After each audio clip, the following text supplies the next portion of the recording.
Okay, I see it's now streaming, so I think we're all set. Yep, we're all set.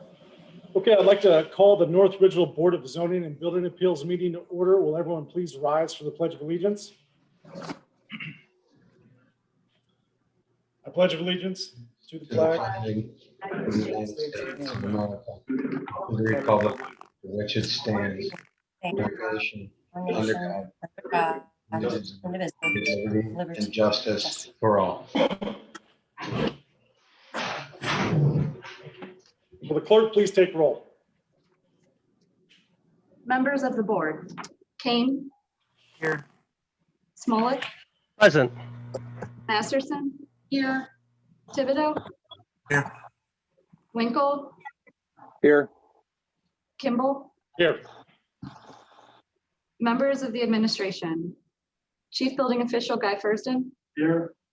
Law Director Brian Moriarty. Also present, we have Assistant Clerk of Council Tara Pete.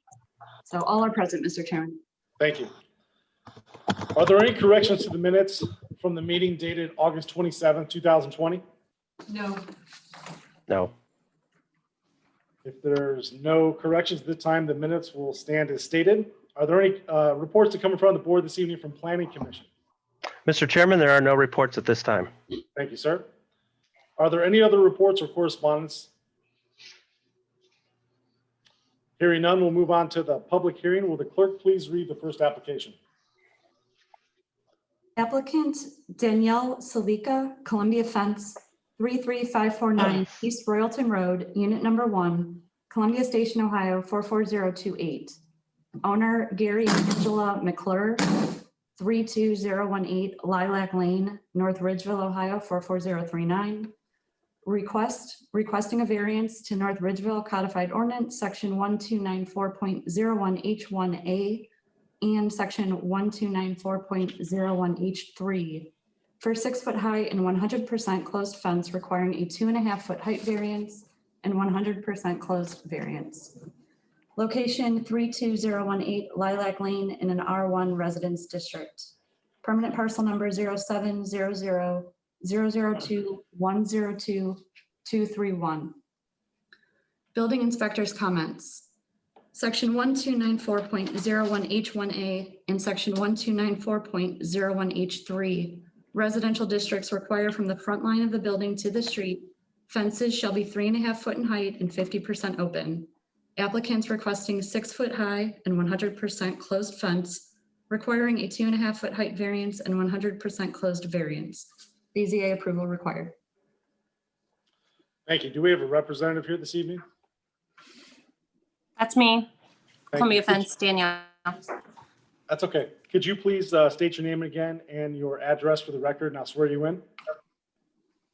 Danielle Salika with Columbia Fence, 33549 East Royalton Road, Unit 1, Columbia Station, Ohio, 44028. Thank you.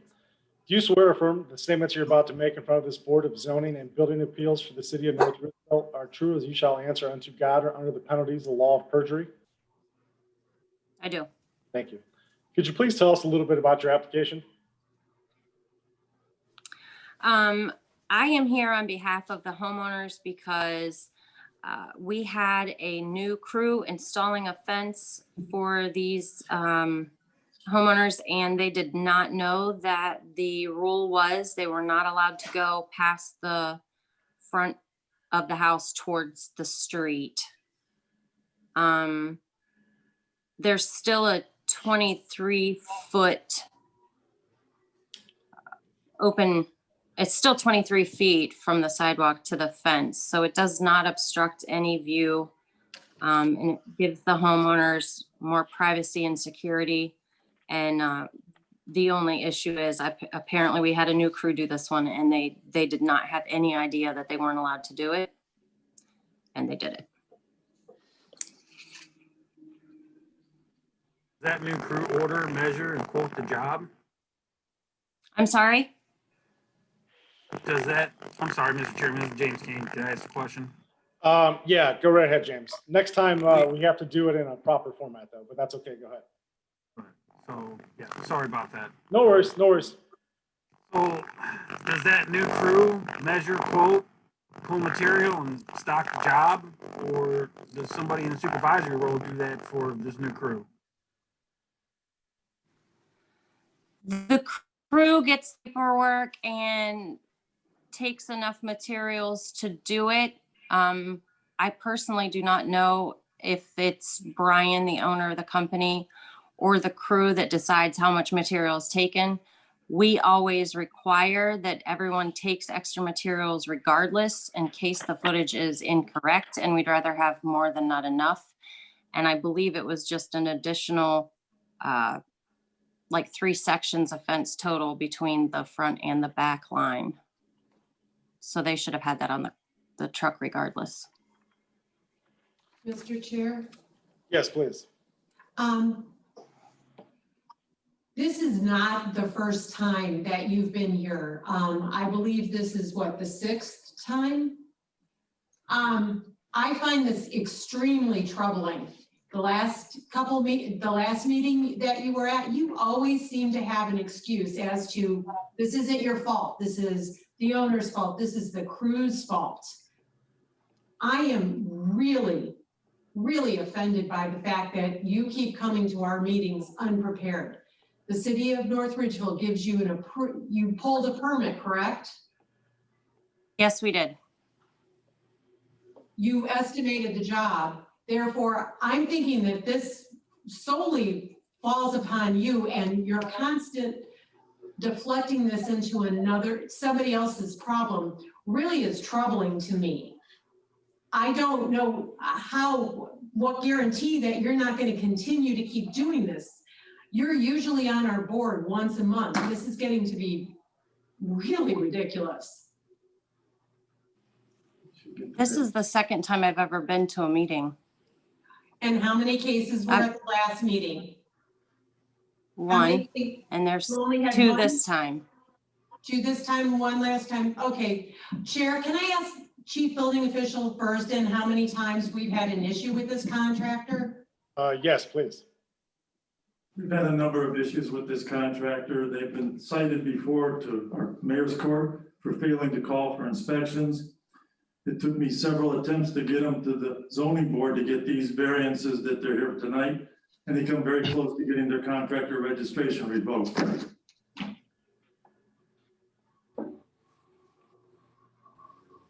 Mr. Chairman, Yes, sir.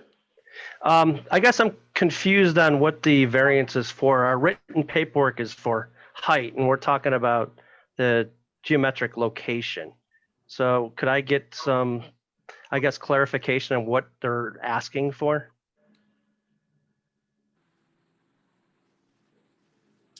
Danielle, I think what he's getting at is the way our board is structured is we need to look at when an applicant comes in front of our board and presents a case, what is the practical difficulty or the hardship?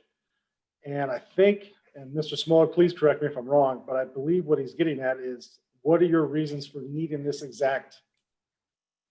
Actually, Mr. Chair, I mean, I'm just looking at the actual paperwork submitted, Okay, and there's no mention of the distance, the actual distance from the street as far as setback, and only talks about height variance.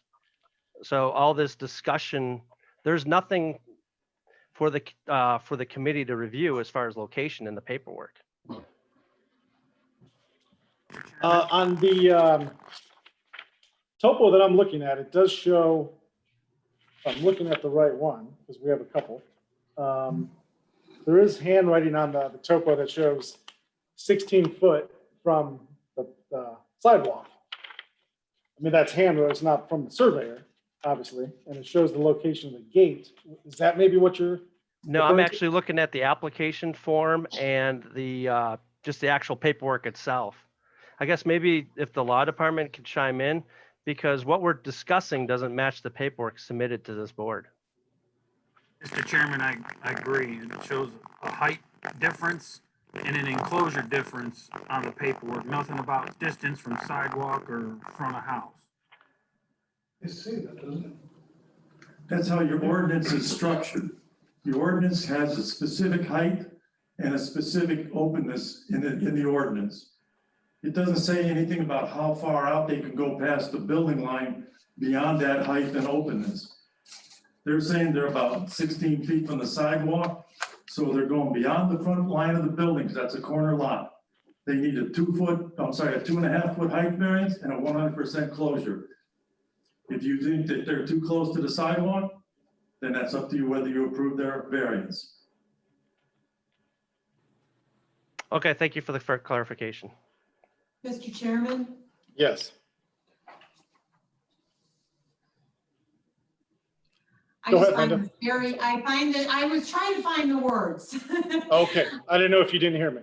Oh, no, I heard you. I find this troubling, very troubling that the applicant, I really do find, I'm sorry, I'm just really at a loss for words, and I'm trying to say this as nicely as possible. I don't understand why this continues to happen, why it's glossed over, the fact that they have been cited to mayor's court. I don't know what will make this contractor understand to call for inspections, to do the right thing, and to stop blaming everybody else on the planet. At what point in time are you going to accept responsibility? I personally do not want to penalize this homeowner because they chose a contractor that is not following the rules and the regulations of our city building department. That I find extremely troubling. I don't want to penalize this homeowner, but this seems to be a trend, and I don't want to penalize the homeowner, but this is a good question. Is there a way that we can pass the variance, law director, and fine the contractor for repeatedly coming in front of us? No, they have a separate case that's pending right now, but I think that's on a different matter. Oh, we have another case pending against this Yes. contractor? And what is that case, sir? I don't know. It's another 50, it's another height and openness variance. Another one. Yes. And these are only the ones that we found out about. How many are there out there that we haven't found out about? I don't have a clue. Interesting turn of events. But if they continue to violate the ordinances without seeking the proper procedure, get the variance ahead of time, then we'll be forced to revoke their contractor registration. Danielle, do you understand that you're in front of the courts again with the city? Danielle? No, for You what? did not know that you're in front of the I court. apologize. I'm here on behalf of the owner, Brian. I was informed of these situations. I went through the paperwork with the homeowners. I've talked to Guy a million times, but I wasn't there, and I apologize. I don't want to seem like I'm skirting out of Why is anything. your owner not here? Why is the owner not here? Why is he sending you requests? He is out doing installs. Well, in all fairness, the application is filled out by Danielle, so she is allowed to make the case for him. I do agree with you, Linda, that as the owner, he probably should be here, but for what it's worth, she did fill out the application and sign it, so she is allowed to be here representing, but Oh, I'm not, I think it would have definitely made a better appearance if the owner would have been here to, face the board himself, but that was his decision. So there's really nothing to be held against that. no, I understand, Chairman, and I'm not trying to be disrespectful to the young lady. Did you explain to and I understand you're the one that made the application. Did you tell him, by the way, how the meeting went last time? Yes. Thank you.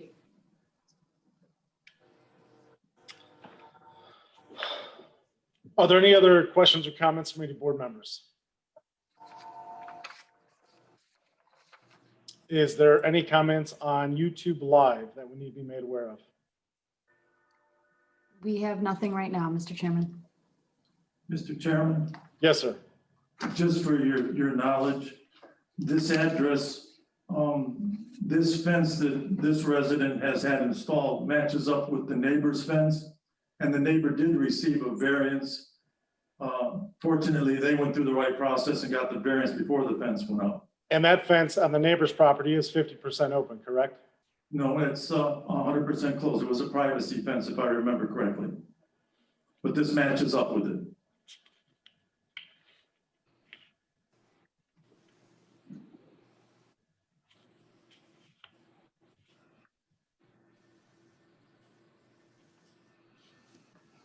Because I have a note that the neighbor's fence is 50% open, but Mr. Chairman, I could be mistaken. Yes, sir.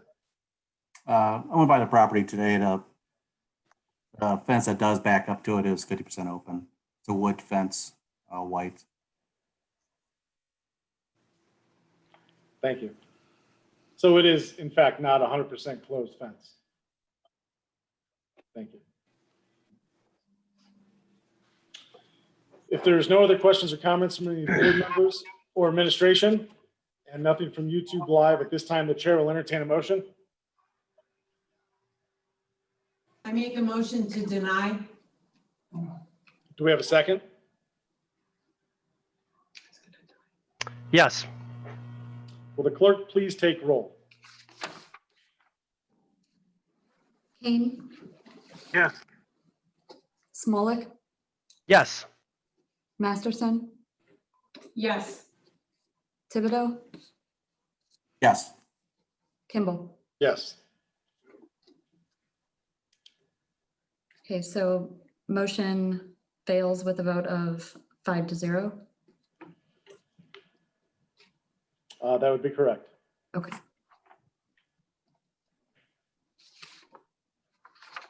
Lisa, the motion actually carried. The motion to deny carried. Okay, I apologize. Variance Motion has been carries. denied. Okay, motion carries with a vote of 5-0.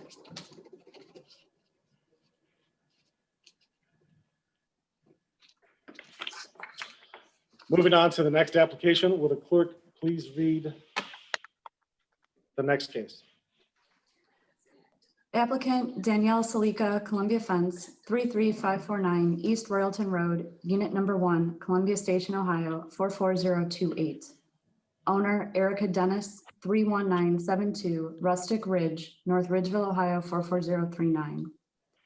Requesting a variance to North Ridgeville Codified Ordinance, Section 1294.01H1A and Section 1294.01H3 for a 6-foot high and 100% closed fence, requiring a 2.5-foot height variance and 100% closed variance. Location 31972 Rustic Ridge in an R1 Residence District.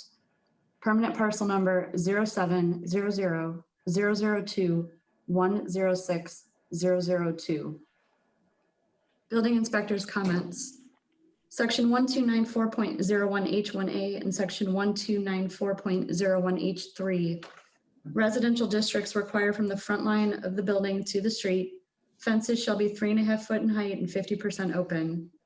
Applicant requesting 6-foot high and 100% closed fence, requiring a 2.5 foot height variance and 100% closed variance. DZA approval required. And Danielle, we have you as the applicant again. Yes. Just for formalities, if you could again state your name and address, and I'll swear you in one more time. Okay. Danielle Salika, and I'm here for Columbia Fence at 33549 East Royalton Road, Unit 1, Columbia Station, Ohio, 44028. Thank you. Do you swear affirm the statements you're about to make in front of this Board of Zoning and Building Appeals for the City of North Ridgeville are true as you shall answer unto God or the penalties of the law of perjury? Yes. Thank you. And this obviously is a very similar application to the last one. Is there anything you could tell us that's different in this particular case? I asked the owner, Brian, what happened with this one, and he said that he himself was on the job and that the homeowner had landscaping and a poured patio that went like 3 feet off of her house towards the street. So he agreed to put the fence around it. And they were already on site and had started digging. And it is my understanding that he did not stop installing the fence to get a variance. Mr. Chairman, can I ask a question? Please. Danielle, did he check with the building department to verify that that would be okay? not to my knowledge. So your owner purposefully did this himself? I believe he was on site for this job. He said he was there and he saw the patio. And he did this with full knowledge that he was not following the rules and regulations? It is my understanding he told the homeowner they'd have to get a variance. But He did not stop installing the that's fence? obviously, Okay, thank you. And just to be clear, this is in the same neighborhood, pretty much literally right around the corner. It's across the street, yeah. Yeah, kind of adjacent to it.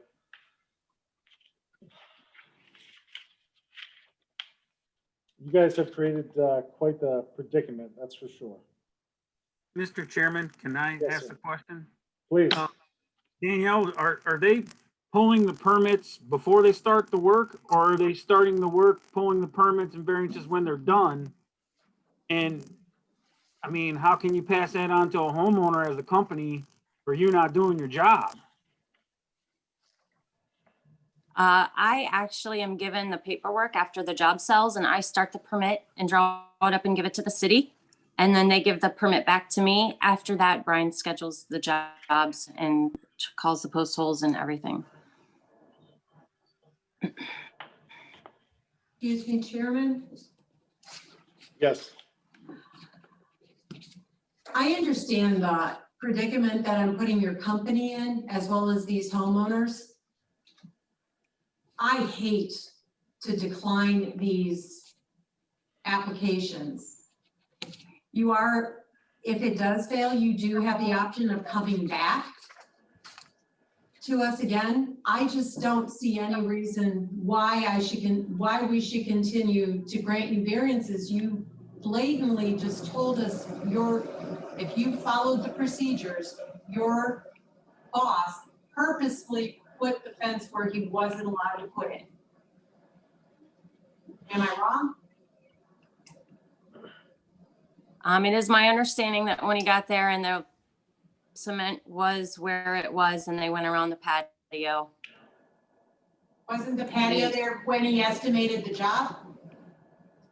I don't know if he's the one that estimated it. I apologize. One of the salesmen. All right, thank you. Are there any other questions or comments from any board members? Yeah, Mr. Chairman, I have a quick question. Yes, sir. Is the owner then allowed to come back to the BZA themselves on the same issue? How does that work? Typically, when a application has been denied, an applicant can return to the board if they wish. Typically, when they do that, it's on in the planning phase, not post-construction. And at that point, they've came and revised their application a bit. In my almost 16 years of being on this board, I've never seen someone return and ask for the exact same thing again after it was denied. Because I guess on some of these, I wouldn't mind hearing from the owner's point of view. Unfortunately, maybe they didn't realize the predicament they're in. I'm not sure if the contractor really advised them of the situation that this BZA board is actually all about.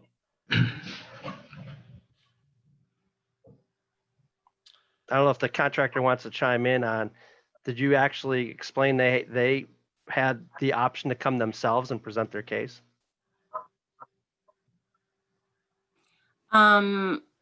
Again, Brian is the one that went to court, I believe, for this and was told that they had to get variances. And I did not get brought back in until I believe I heard from Guy that no variances had been filed. And Brian asked me to do it for the homeowners. I did talk to both homeowners and explained that they needed a variance to get their fences, keep their fences solid and at 6 foot tall and come off their house towards the street that would be considered their front yard, because they're both corner lots. And they obviously wanted as much room in their backyard as possible. So I told them that, you know, we did the fence, that I will go to the board and do all of the applications and go to the board meeting and apply for the variance for them. I understand that I can see where it would be irritating to some people and not want to approve the variances because they're annoyed with us as a contractor. And perhaps I should talk to both homeowners and have them both come back and maybe just say they didn't understand that this was against the rules and beg for your forgiveness and ask to pass the variances so they don't have to take their fences down. Excuse me, Mr. Chairman, can I clarify my point, please? Please. Danielle, I am not irritated with you. I'm irritated that this is a repeated offense by your company. You as a registered contractor are bound by the rules and regulations of our city. You are required to do what you are required to do. You are supposed to have everything in place prior to your doing work. Makes us look bad as a city if we keep continuing to grant you variances after the work's been done. What about all the other fence companies that actually do the things the right way? It's not fair. It's not that I'm trying to be irritated with you. I'm not trying to be irritated that I feel horrible about these homeowners. I don't think that you would adequately explain to them what you were doing. This is the 6th time you've been in front of our board. You're going to court again. So thinking that I'm irritated with you, that you're in here on a repeated basis, I am irritated that you're misrepresenting the city and you're misrepresenting the product that you're selling to people. It seems to me as if you're doing a bait and switch. You'll sell them anything they want and you'll ask for forgiveness afterwards. I hope that makes it clearer. This isn't anything personal against you. It just seems to be a repeated issue. I, in my 16 years, have never seen a fence company come in front of this board as often as you have. And I'm gonna go ahead and chime in on that too, Linda. Just for clarification too, Danielle, when Linda says that this is the 6th time you came in front of the board, I understand that you personally haven't, but your company has. And if your company hasn't, it's been the actual homeowner who's came after a fence was installed by your company. So when we say multiple times and things like that, that's what we're referring to, is that I believe there was, I don't have the greatest memory, but I know for a fact there was one a few months back, and I believe there was even one earlier in the year from Columbia Fence. And now last month, represented by yourself, and then 2 this month. And now we're hearing. Okay, that does make more sense. That's what we're talking about when Yeah, we say that. Now, I am going to chime in on a few things. And I do want to point out that it is important for a zoning board to look at every application as its own individual entity. I know there has been talk of multiple offenders and things like that, and that definitely is true. Columbia Fence has not represented themselves well in front of this Board of Zoning and Building Appeals. The issue that I personally have on why I voted no last month, voted no on the first application, can't legally say how I'm thinking of voting on this one, is there's not yet been a hardship or a practical difficulty proven to the board, at least in my opinion. Mind you, I'm only 1 vote of 5. I will point out that there have been times that in my years of being on this board, I have seen variances similar to what is being brought in front of us. And some of those have been approved, some have been denied. But like I said, every application is its own individual entity. Every piece of property is different shape. Every home is situated different on the property. So we have to look at each one individually. I think that's a very important point for all the members of the board to think about as we move forward with these. Are there any other comments from the board, any of the board members? Yes, Mr. Chairman. Yes, sir. If you don't mind, could you let the applicant know what her options are? Like, if you know where I'm going with this? Sure, I do. Danielle, what Mr. Smolk is getting at is the options that we have presented in front of us tonight would be to either A, go ahead and move forward with the vote on this application. I'm not a betting man, but if I was, I would say it's probably not looking great at this moment. Or you could potentially ask to have this application tabled where you could come back in front of the board, potentially with the owner of the company or with the homeowners of the property. I know, I mean, it's clear on all the applications that the homeowners have to sign. So they have been notified about this. They could have came here tonight, but maybe it could be explained to them that it might be beneficial on their behalf to come. But with that, that would only be, if you did choose to table this application, it would only be on the one that's in front of us right now. The one we just voted on, that one's case closed and done, unless you were to reapply and come back to the board. Same thing with the one from last month as well. Mr. Chair, Yes. you did bring up a good point. Danielle, what is the practical difficulty? Why are you asking for this variance?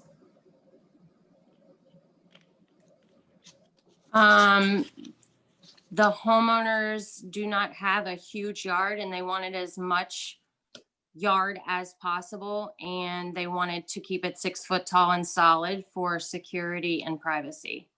Were they aware of what our ordinances were upon the product being sold to them?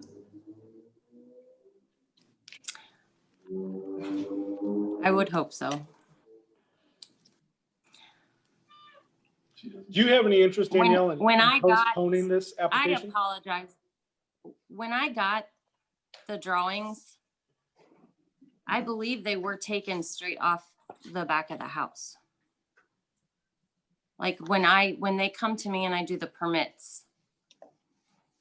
Danielle, So, the chairman gave you some really good advice. yes. So do I just speak up right now and say that I'd like to table this? Might be a very good idea on your behalf. You can, the way the proper sequence of events is you could ask us to table the application.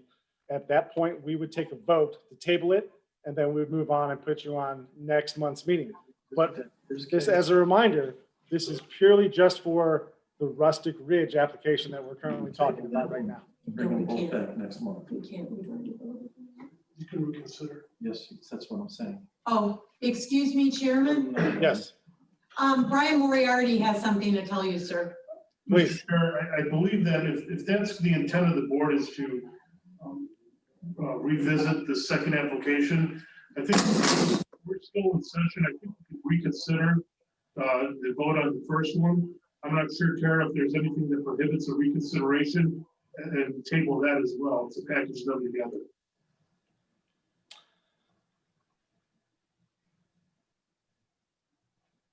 Sir, I don't want to try to overspeak my legalese because I am not an expert or an attorney by any stretch. I'm just not sure how we open up an application that's already been closed. If you, as the representative of the law department, say that is possible, I'm more than open and willing to try that. And that makes the motion would have to ask for reconsideration, I believe. Ask Tara. Yes. I believe the proper parliamentary procedure is someone to make a motion to reconsider the last vote. I'm actually pulling up my rules right now.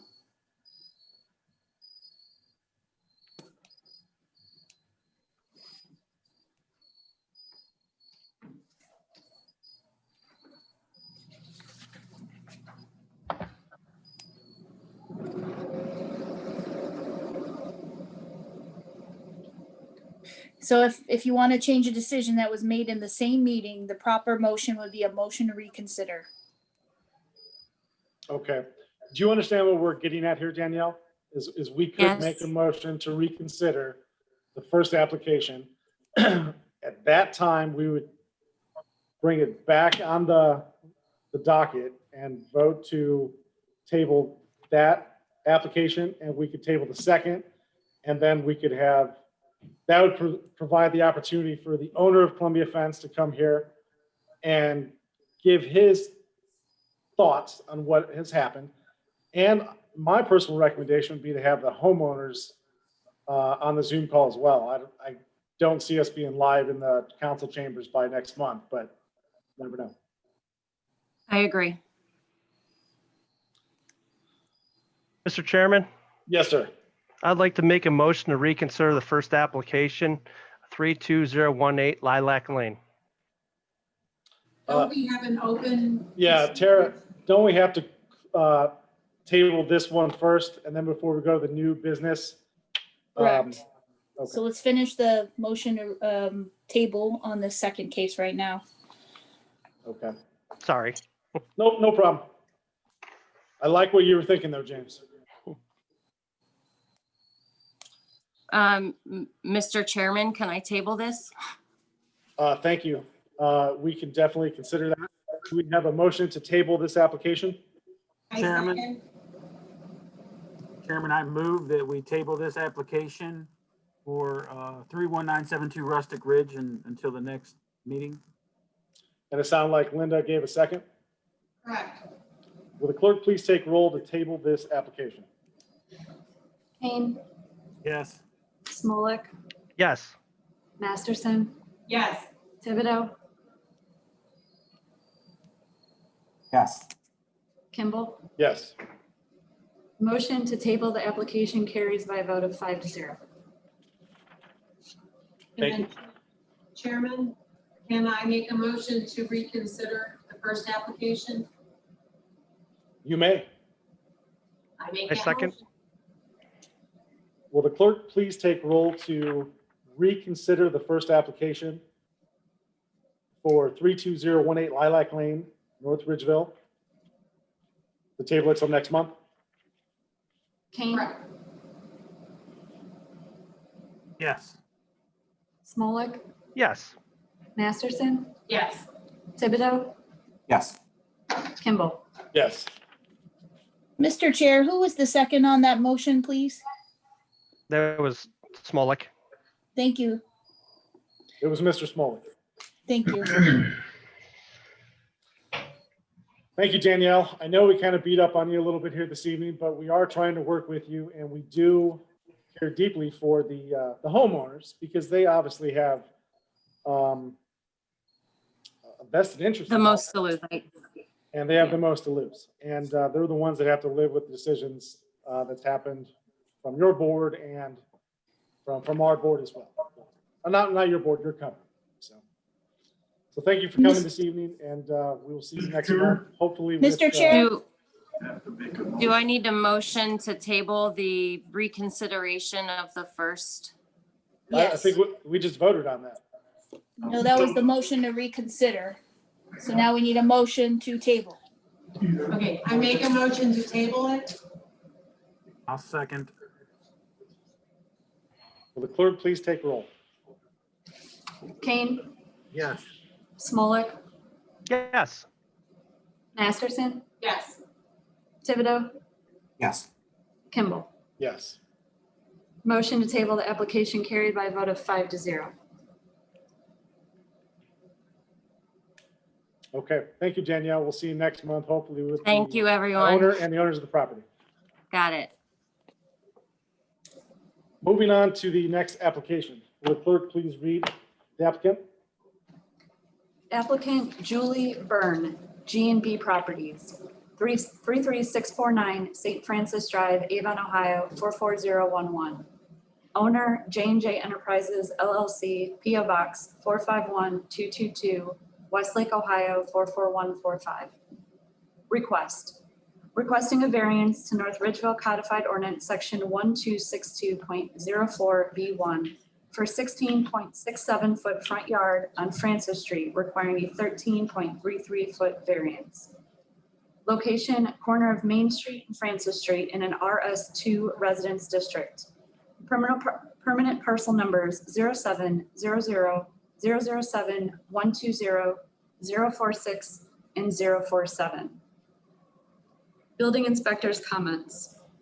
Section 1262.041 RS2 zoning requires 30-foot front yard Section 1294.01G8, corner lots require 2 front yards.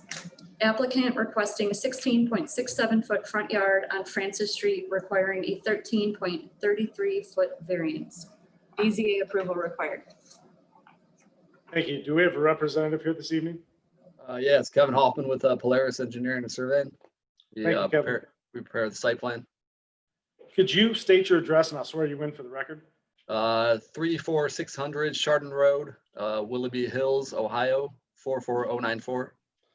Thank you. Do you swear and affirm the statements you're about to make in front of this Board of Zoning and Building Appeals for the City of North Ridgeville are true as you shall answer unto God or under the penalties of law of perjury? Yes, I do. Thank you. Could you please tell us a little bit about your application? Yeah, basically, this is an original Heights subdivision. So it's an old subdivision with non-conforming lots. This one we're actually piecing together 2 lots to make it 50 feet wide. So it's still a pretty narrow lot. Plus, it's a corner lot. So the issue is, if we had to meet code, there'd be a very, very narrow house that we'd have to be able to build. So we're just asking for a variance from the side street, which is Francis Street. I actually, for the same builder, we did one just to the north on Main Street, I think a year ago. But there was an existing home there, almost the same exact situation, but it was grandfathered in. This one is just a vacant lot. So obviously we weren't grandfathered, so we had to come back for a variance. Thank you. I will say I'm familiar with the area and have been by the location. And in that particular section of town, in that subdivision, there are a few homes that have received variances throughout the years for this exact same reason. As those sublots in particular are 20 or 25 feet wide, I believe. Is that correct? Sounds about, yeah, all the lots were originally 25 feet wide. And this is just sort of the leftover land that's never been built on. And driving through the area, there are just a few blocks, if you will, down, at least 2 homes that are already built that have very similar requests to what you're looking for. So from a visual coherent standpoint, driving through, I don't believe anything's going to stand out. It's not going to look out of place, and seems to be a well thought out plan. Are there any questions or comments from any board members? Mr. Chair, Yes. I do agree with you. I know that we're supposed to look at each individual applicant as a new application. We don't ever want to look back and use these as brand new eyes. Right now, I've been to it. It does match up with what the neighborhood is. I am a little scared at the property right now. It looks extremely wild and abandoned, and this can only be an improvement in the neighborhood. Thank you. Are there any other questions or comments from any board members? Mr. Chairman, Yes. spoke to some residents there. This is probably a question for Mr. Furston. Putting a new house there, would that affect any of the sewers since it's kind of a flood area? Some residents were concerned about adding a house there due to the sewer. Sorry, I didn't hear everything. I apologize. Would this affect any of the sewer system or drainage in the area, adding a new house? The sewer system in that area should have been designed for all those lots to be sewered. And it shouldn't impact the drainage. I mean, you're gonna have a little more hard surface, but those old subdivisions, they didn't put any detention basins in. Sanitary sewers were designed for the whole of the street. In these zoning areas, these lots were platted back in the 1920s. And the city had to accept them when we became a city in 1960. For years, applicants had corner lots, 50-foot wide lots, and following the ordinance, they have a 15-foot wide house, which didn't seem very practical, and it wasn't a great tax revenue generator. So a number of these people have come to the board for a variance for that side street front yard setback. And it was determined years ago by a BZA member who was a surveyor, when he talked to an ODOT engineer. And for site purposes, they figured if that front yard side street setback was at least 12.5 feet, it was adequate for safety sight lines. So that was a number the board always used as the absolute minimum for the front yard on the side street. I thank you. That was the question that was brought up to me, and I believe you answered it fully.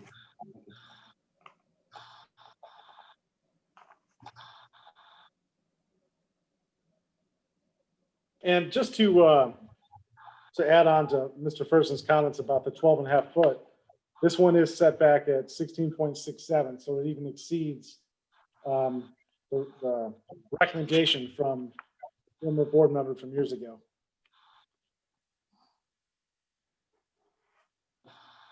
Are there any other questions or comments from any board members? Mr. Chairman, Yes, sir. I'd like to just chime in and say I agree with both you and Ms. Masterson about this. I'm looking at the site plan here. It does fit the neighborhood pretty well. I'm very familiar with the neighborhood because I live right around the corner from where this is at. We have several lots in the area that otherwise would be not usable, and as Ms. Masterson said, looking wild and not overgrown. So I think this would also fit in and help deal with one of our small lots that we wouldn't be able to use otherwise. Thank you. Thank you. Are there any questions or comments from YouTube Live? There are no questions or comments. If there's no other questions or comments from the board members or YouTube Live, at this time, the chair will entertain a motion. A motion to approve, sir? Do we have a second? A second. Thank you. Will the clerk please take roll? Kane, Yes. Smolik, Yes. Masterson, Yes. Thibodeau, Yes. Kimball. Yes. Motion carries with a vote of 5-0. Great, thank you. Thank you.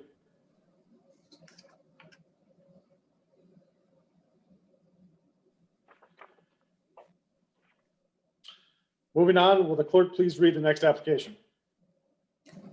Applicant Jacob Schober, 37257 Sandy Ridge Drive, North Ridgeville, Ohio, 44039. Owner, same. Requesting a variance to North Ridgeville Codified Ordinance, Section 1294.01H1A for a 4.5 foot high fence requiring a 1 foot variance. Location 37257 Sandy Ridge Drive in a PCD R1 Residence District. Permanent parcel number 0700331150551. Building inspector's comments. Section 1294.01H1A. In residential districts from front line of building to street, fences shall be 3.5 foot in height. Applicants requesting 4.5 foot high fence requiring 1 foot variance. BZA approval required. Do we have a representative here this evening? Yes, Thank you. Could you state your name and address, and I'll swear you in for the record? Jacob Schober, 37257 Sandy Ridge Drive, North Ridgeville. Thank you. Do you swear from the statements you're about to make in front of this Board of Zoning and Building Appeals for the city of North Ridgeville are true as you shall answer unto God or under the penalties of the law of perjury? I do. Thank you. Could you please tell us a little bit about your application? First I have to apologize. The application may have been a little confusing because I thought I was applying for an easement variance as well as the height variance, but I guess that was a utility easement, which has nothing to do with you guys apparently. So we were just applying for the height variance. We have kind of a large lot, on one side. We have a pond. On the other side, there's a lot of exposure to the road. And we have pets. I have a 1.5-year-old and another one due in about a month here. Just with all the exposure to the road, just want to get as much height as we were able to. With the easement, we have to be far enough back from the sidewalk, and just because of just the shape of that particular road, there's not any visual obstructions or anything else that would cause that slight height increase to be problematic. Do you have a, I don't see it on the design here unless I'm missing it. The approximate distance from the sidewalk to where your fence will be located? I believe it will be, there's a 12-foot easement, but we got the say-so from the electrical company that we could shorten that up a little bit to about 9.5 feet, I think is what we were going with from the sidewalk.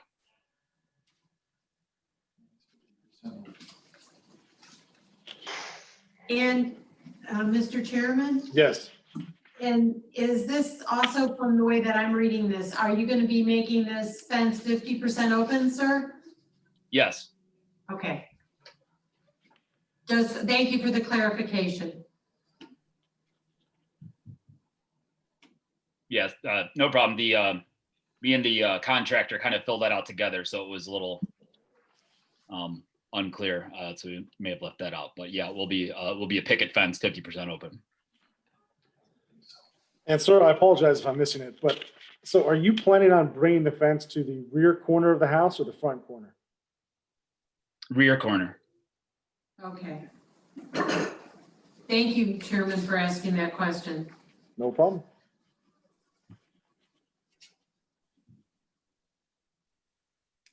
Are there any questions or comments from any board members?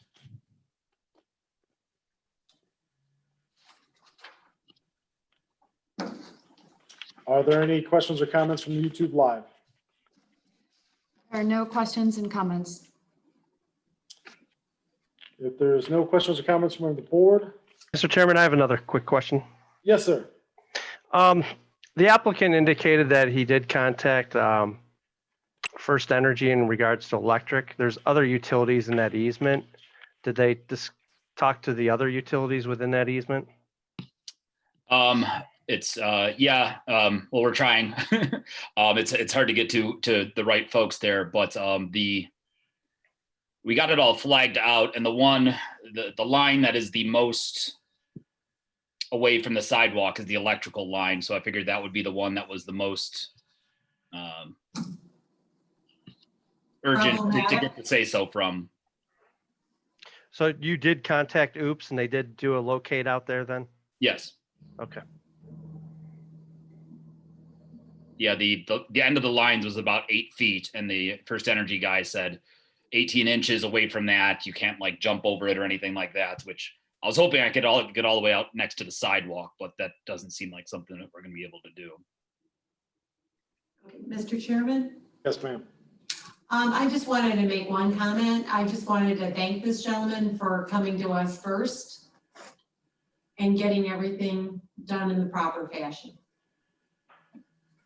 No problem. Again, we're going through Wentz Fence, and she's directed me through this. So I would, a lot of this was organized by her, and she did a good job of steering me in the right direction. So wanted to make note of that.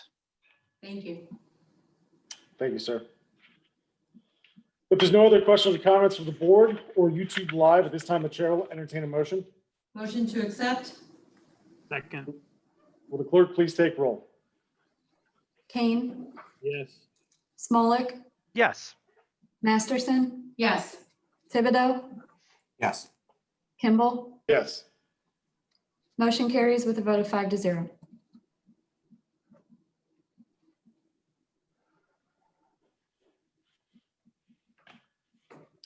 Thank you, sir. Thank you. We will mail a copy to you, a signed copy of the approval, and you will have that here in a little while. Okay, thank you very much. Okay, thank you. Will the clerk please read the next application? Applicant Timothy Gole, 331 Gale Drive, Sheffield Lake, Ohio, 44054. Owner Lawrence Timothy and Rhiannon Gole, 331 Gale Drive, Sheffield Lake, Ohio, 44054. Requesting a variance to North Ridgeville Codified Ordinance Section 1294.03E4 for 4,536 square foot lot coverage, requiring a 1,937 square foot variance to build a 40 by 48 foot outbuilding, 17% lot coverage. Location 36845 Mills Road in an R1 residence district. Permanent parcel number 0700 031-000-178. Building inspector's comments. Section 1294.03E4, residential lots greater than half acre allowed 10% lot coverage. Applicant allowed 2,599 square foot lot coverage. Applicants requesting 4,536 square foot lot coverage, requiring 1,937 square foot variance to build a 40 by 48 foot outbuilding, 17% lot coverage. BZA approval required. Thank you. Do we have a representative here this evening? Yeah, I'm Tim. I'm property owner and representing both me, my dad, and my daughter-in-law. Great. Thank you, Tim. Could you please state your address and I'll swear you in for the record? Sure. My address is 331 Gale Drive, Sheffield Lake, Ohio, 44054. Thank you. Do you swear affirm the statements you're about to make in front of this Board of Zoning and Building Appeals for the City of North Ridgeville are true as you shall answer unto God or under the penalties of the law of perjury? Yes, I do. Thank you. Could you please tell us a little bit about your application? Sure. If you're familiar with the property, you know that we have a house under construction right now. It's a family project. When we bought the lot in Ridgeville, somebody who will remain nameless, which would be myself, forgot to look at the 10% coverage on the exceptions for the building. And what we want to do is we want to put the barn up. My son has a boat that I am partial owner in. We want to be able to get the boat onto the property. I have a hobby machine shop where I make miniature engines. And we would like the outbuilding just as a convenience and an addition of the property, kind of like one-stop shopping for us. Sure.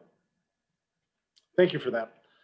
I'm very aware of where the property is located at and drive by there quite often. And I will say the house looks very nice as it's being constructed. Thank you. Looks good. Thank you. And concerning the barn, I personally do believe that being in the more, it's really hard to describe any part of North Ridgeville as rural anymore because it's built up so much. But it is in a section of town that there are larger lots. There's a number of large barns in the area. Visually going down the street, I don't believe that this barn being constructed is going to stand out in any way or make it look like it was built improperly.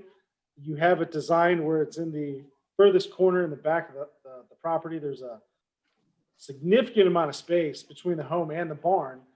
And one other point that I would like to make is, well, first off, thank you for filling out the standard summary form so detailed.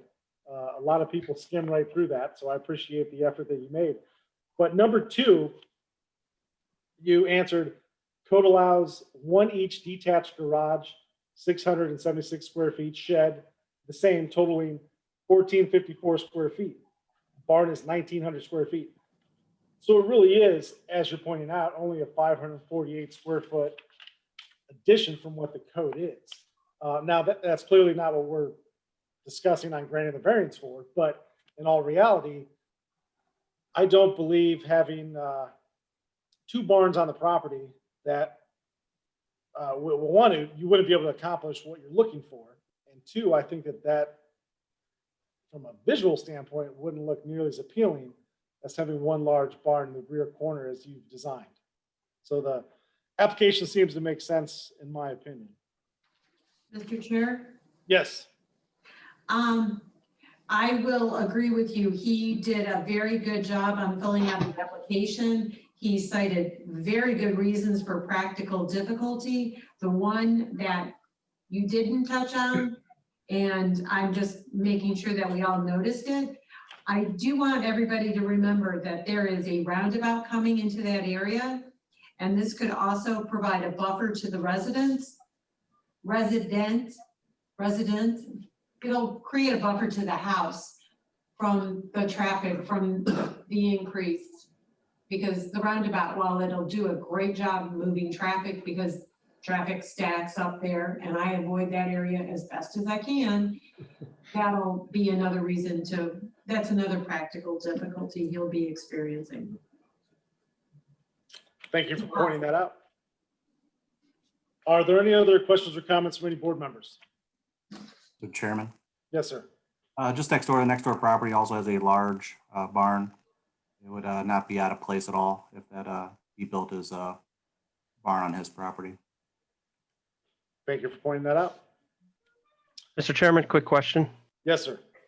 I assumed you meant a personal hobby shop, so it's not going to be like you're running a business out of the barn? Oh, no, I make little model engines. I have a little lathe and a mill. There is no business going in there. This Thank is you. strictly my retirement home. Very good. Do we have any other questions coming from the board this evening? Do we have any questions or comments on YouTube Live? There are no questions or comments. If there's no other questions or comments, at this time, the chair will entertain a motion. Motion to accept? Second, Will the clerk please take roll? Kane, Yes. Smolik, Yes. Masterson, Yes. Thibodeau, yes. Kimball. Yes. Motion carries with a vote of 5-0. Thank you. Thank you, sir. You're all set. We'll All mail right, you you a guys signed have- copy of the application. Have a great weekend. You too. Moving on, will the clerk please read the next application?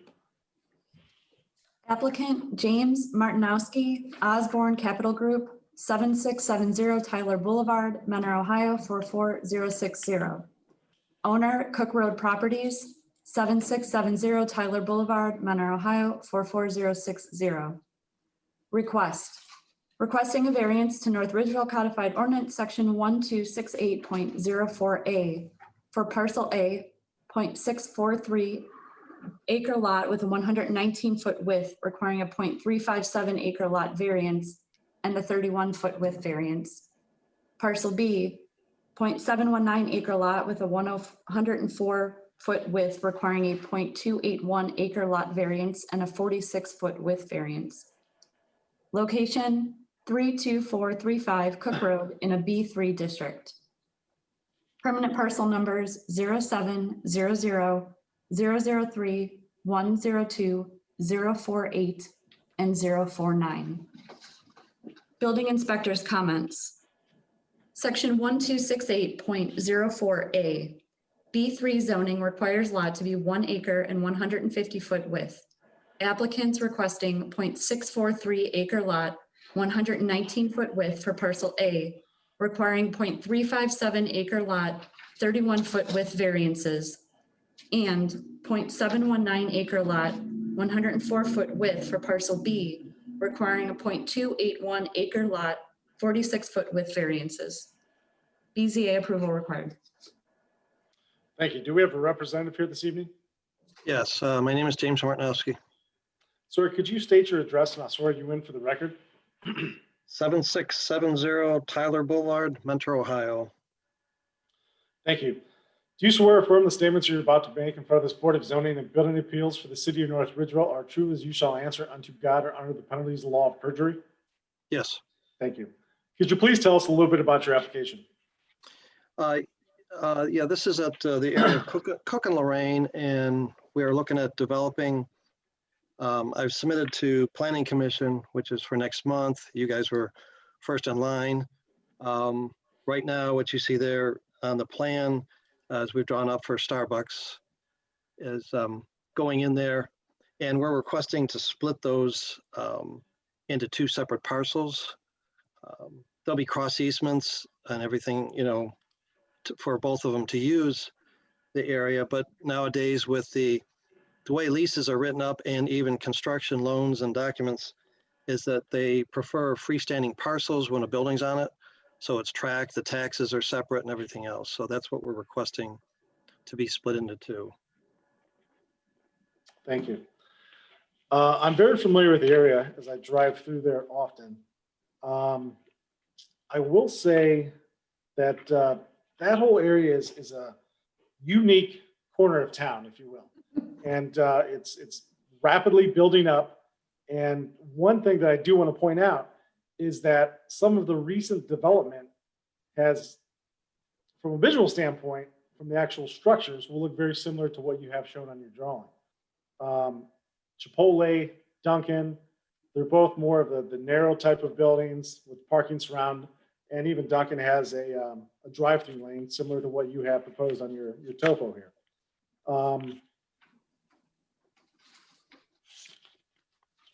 I do like, I know you don't have access to Lorraine Road, is that correct?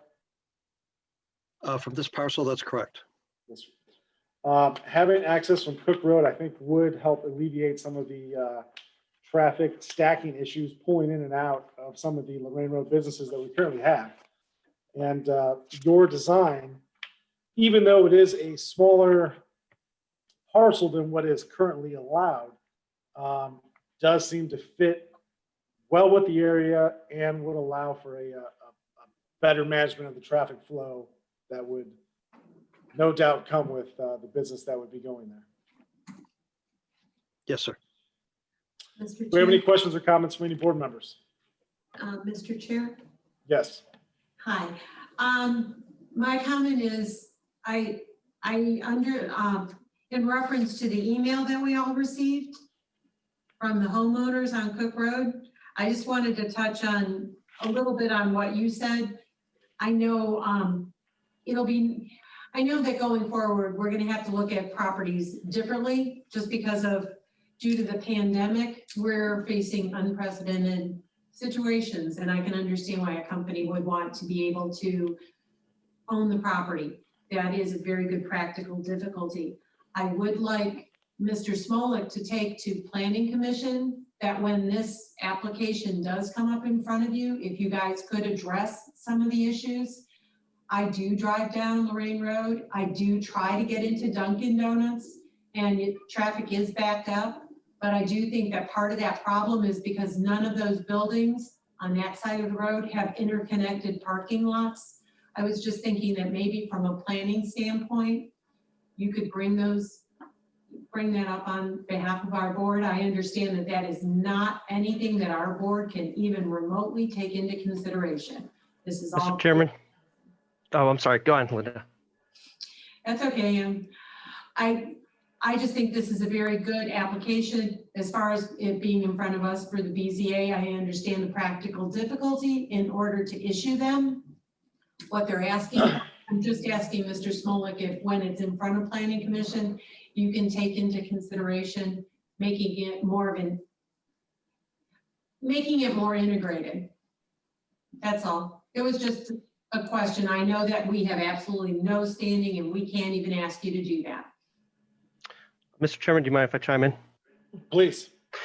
We've had other parcels that went to Planning Commission on Cook Road, and traffic is always a major thing.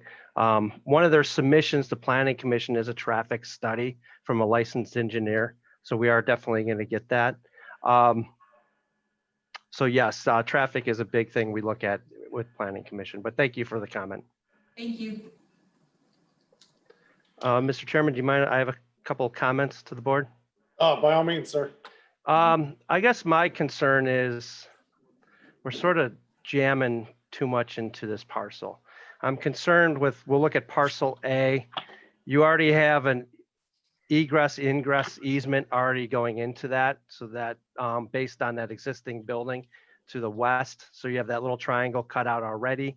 So not only is the parcel small to begin with, it makes it even smaller with that easement. And then if we look at parcel B, that existing building is basically right on that property line. So right off the bat, you have to move whatever they're developing in parcel B over.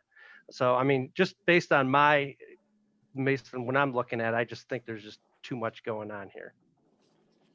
Thank you. Thank you.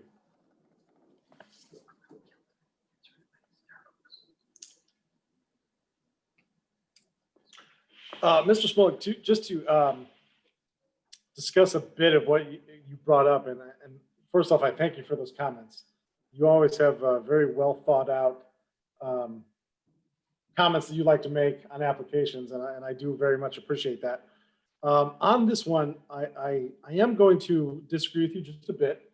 And even though I do understand what you're getting at, if you look at the overall consensus of what is going on and being built in that region of the city, we have a major highway and then the turnpike. And it's a major thoroughfare that a lot of residents of the city use every single day. Most, and this is just my opinion, for whatever it's worth, I would think most development that's going to be going through there are going to be smaller type of establishments from a brick and mortar standpoint that allows customers to come and go as they're A, leaving to go to work, or B, coming home. Even if, yeah, I mean, we could, stand firm and say, absolutely not. You need to be at the X amount of frontage and size of the lot. But I could see a business being built and then all sorts of almost wasted space around it when we could have the potential to have another business that would benefit the community. But that's just, I'm not saying you're wrong, that's just my 2 cents on it. Do we have any other questions or comments for the board? Kirsten, did you have a comment? Mr. Chairman, Yes, sir. I believe the application to Planning Commission documentation was submitted where they will need that traffic study, as Mr. Smolik indicated, and the city engineer will receive that and take consideration of what they require under that traffic study. In regards to traffic in the area, as the resident complained in the email, when you look at this site, Starbucks is going to have a tremendous amount of stacking ability because the only entrance onto this lot is going to be totally to the east. So go entirely across the front of this property, all the way down the side, across the back, and up to their drive-through window. So stacking shouldn't be a problem with this site. The problem with Dunkin' Donuts is nobody anticipated how good a business they would do, and neither one of the property owners adjacent would give them a cross-access easement so they could get out on Cook Road and revise their setup. They only had Lorraine Road to go in and out. So that caused a little bit of a problem down there, and that's something the city's got to take into consideration as to, how we best improve that. Thank you, sir. Mr. Chair? Yes. You made a good point about the narrow lots. There is a Starbucks in North Olmsted, and it is on quite a similar lot. And it seems to have, for the volume of that store, it seems to be able to move the traffic well. While I understand it's a different city, a different location, however, on Lorraine and Dover Center, that went into a very narrow piece of property, and they don't seem to have the stacking issues onto Lorraine Road or Dover Center. So I think Starbucks, kind of like you were stating earlier, their business model is to get people in and get them out and just wrap them around their own building. Sure. Thank you for those comments. Are there any other questions or comments from any of the board members? Mr. Chairman, Yes, sir. I'd agree with Ms. Masterson. I was going to say the same thing. I think that's a 0.75 acre lot in North Olmsted she's referring to, and it's very long. It's very narrow and it's very long. It reminds me of this lot a lot. But when I first saw them building, I was wondering how they're going to do that, but they pulled it off, and it looks pretty sharp, honestly, how they did it. And this reminds me a lot of that lot. So I think they've proven that they can do it in Starbucks and other areas. And I had another question. So, we're talking about traffic flow in Starbucks, but what we're considering tonight is just, what you're considering tonight is just the splitting of the lots, right? Because theoretically, if the lots were split, same buildings could be built as it was anyways, correct? Absolutely. To be quite honest with you, sir, the traffic study, the traffic on Cook Road has absolutely no bearing on this board's decision. That's Planning Commission and City Council. Typically, and I know you're more on the new side of being with our board, Mr. Winkle, but I let people go ahead and talk about a wide ranging view of topics. And a lot of times it helps with neighbors that have issues and such like that. But from our actual zoning perspective, traffic means nothing on our decision-making process. Thank you. Thank you. Mr. Chairman, if I might, Yes, sir. the reference to the Starbucks at Dover Center and Lorraine. And if I'm looking at this plan correctly, we actually have more parking for this proposed site than they do. So that's just from what I can see on this diagram, it looks like we all actually have more parking than they do at that current location. Thank you for that comment. Do we have any questions or comments from YouTube Live? There are no questions or comments from YouTube Live. However, I did receive the email that was referenced earlier from the resident on Cook Road. I did email it to you because it did have a picture attached to it, but I can read the email for the record then. Sure, please. Okay. It says, we have some concerns we would like addressed at the Board of Zoning and Building Appeals this evening with Cook Road properties and the variance for parcel A and parcel B for the new proposed Starbucks location. There is no way the intersection and our street can handle the amount of traffic we already have, and the Primrose School has not been built. Traffic is backed up into the street every morning from Dunkin' Donuts already, and some mornings all the way to Cook Road. There are traffic issues daily. The attached picture is just a mild backup. You can't even pull out of the gas station on the corner in the mornings due to the existing backup, and now you are looking to add more. We have enough road issues and traffic already. Adding more is going to create more problems. People are now cutting through the Lorraine Community College parking lot on a regular basis, and there is considerably more traffic on Cook Road due to this. We have to wait 3 to 5 signals most mornings due to the traffic being backed up from Dunkin' Donuts. It does not seem we are equipped to handle a Starbucks at this time. The construction alone will create additional backups and mess.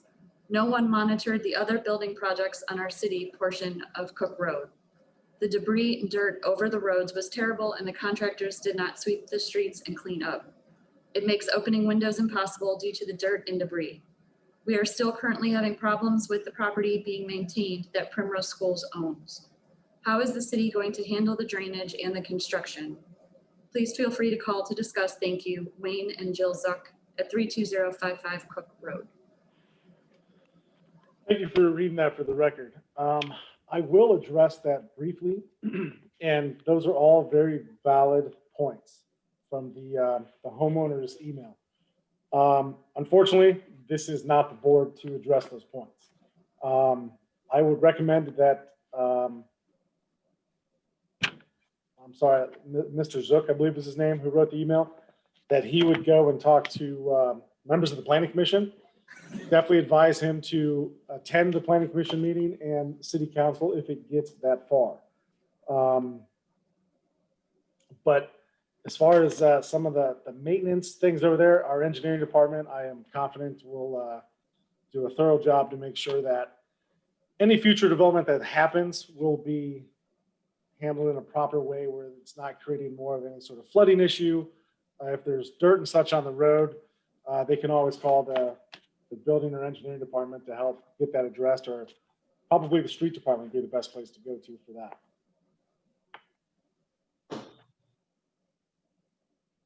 Are there any other questions or comments from any board members? If there's no other questions or comments and no comments from YouTube Live, at this time, the chair will entertain a motion. Motion to accept. Do we have a second? As submitted. I second.